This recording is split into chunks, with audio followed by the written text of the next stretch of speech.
But this is a sense of pride and a symbol of hope for ingenuity, for keeping the nation strong, economically vital, and an energy leader for the world. And as you may have read, I've called NETL one of our nation's hidden gems. Let's not hide it anymore. So to our talented researchers and managers who are here today to talk about their very important work, thank you very much for your accomplishments and your willingness to explain your endeavors to your friends and colleagues. To our invited guests, welcome and thank you for your interest and your support of the work here at NETL. Now I'm pleased to have been asked to invite a frequent and welcome guest to join us. Steve Winberg is the U.S. Department of Energy Assistant Secretary for Fossil Energy and certainly not a stranger to this laboratory. He's been here in the last year, I think 4 or 5 times to our complex. If not, I might be undercounting. He's a great friend and supporter of this laboratory, and we continue to appreciate our close relationship.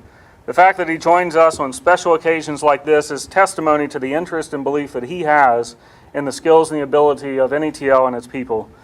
We should be proud that he represents DOE fossil energy research around the world.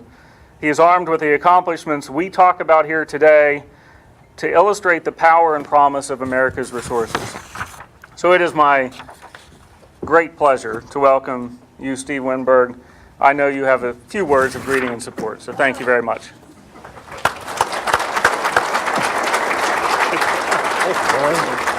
I'll get you a springboard.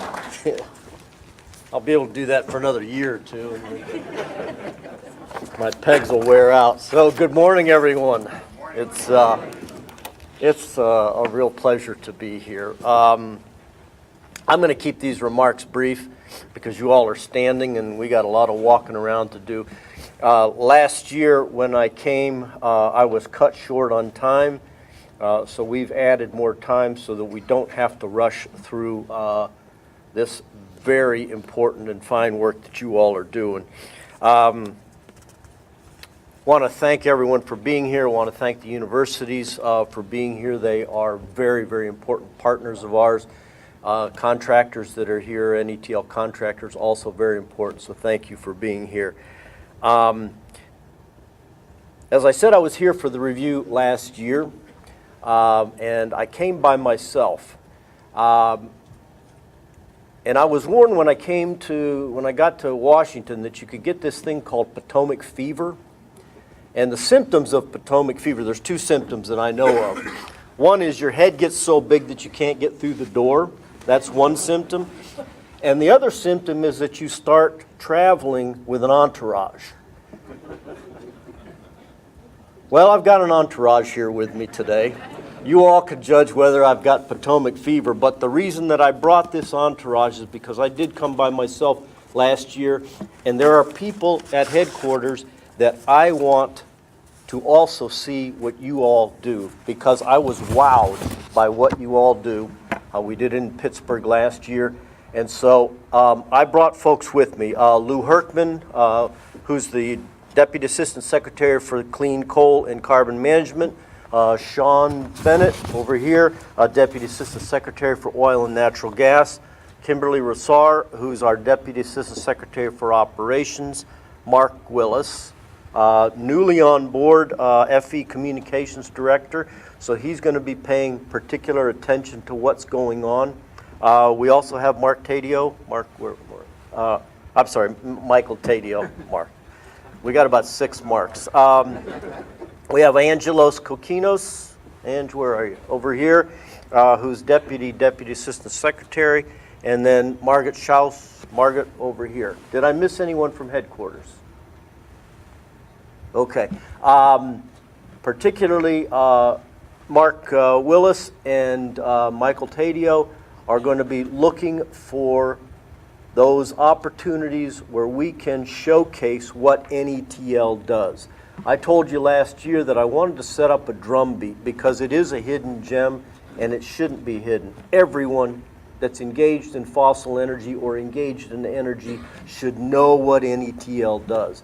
And so part of what these 2 folks and the other folks from headquarters are going to be doing, working with NETL communications people, is getting the word out, finding every opportunity to do that, whether it's conventional media, and we've got the press here. Jim, we're glad you're here.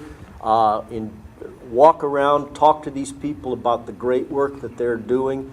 I believe you will be impressed. We also have the social media, which I know little or nothing about, but we've got expertise that can start getting this information out so that people understand the important work that you're doing. With that, I'm going to stop. I think, Lou, you're going to say a few remarks, and then Sean, and then I'm anxious to get out on the floor and learn about what you all are doing. So thank you very much.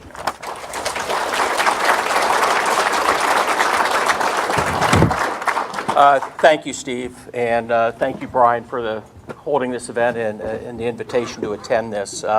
You notice I didn't try to jump on the stage. I don't have a year left in me to do this. So this is my first accomplishment session, and I'm very excited to hear firsthand from the researchers and actually explain some of the things that we just see in DC. Sometimes it's just a budget line item. So very interested in that, looking forward to it.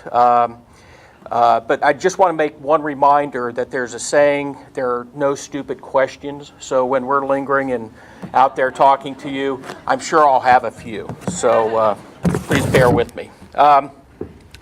Yesterday, I stopped by the NETL up in Pittsburgh, and I know we're one team here. And I just want to give a special shout out to the people that are involved, I guess, in the analysis and policy side of the house, that do the great work for techno-economic studies, because it's our collective role is to sell these technologies to policymakers and, in general, the public, and taking very complex subjects, whittling it down into something that we could explain to people in the general public. And so I just yesterday met with some of those folks. Now's the season up on Capitol Hill, things like that, and I just wanted to give a shout out, and I'm sure there's a lot of folks here in the audience that are involved in that on a daily basis also. It's very important that we take those technologies, explain them to people, and get them out to the field. So with that, thank you very much, and hand it over to Sean.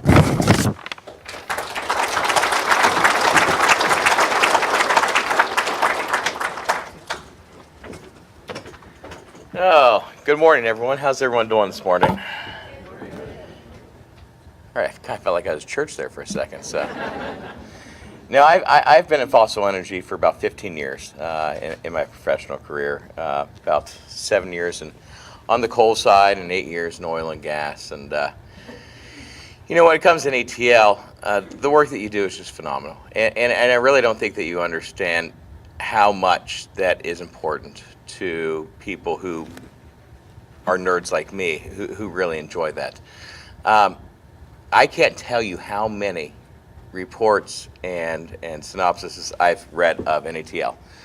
More on the oil and gas side, and it's just one of those things that I have read over and over again. And it gets out into the public, it gets out into the industry, and the work that you do here is amazing. And that's what you have to know. It's not just work that you do for your fellow scientists. It's not work that you do for people who are really kind of in the weeds. It's people who are dumb like me, who graduated with political communication at Ohio University. What I have learned about the oil and gas industry and even the coal industry, I learned a lot of it from the work that you've all done here today. And that is very important.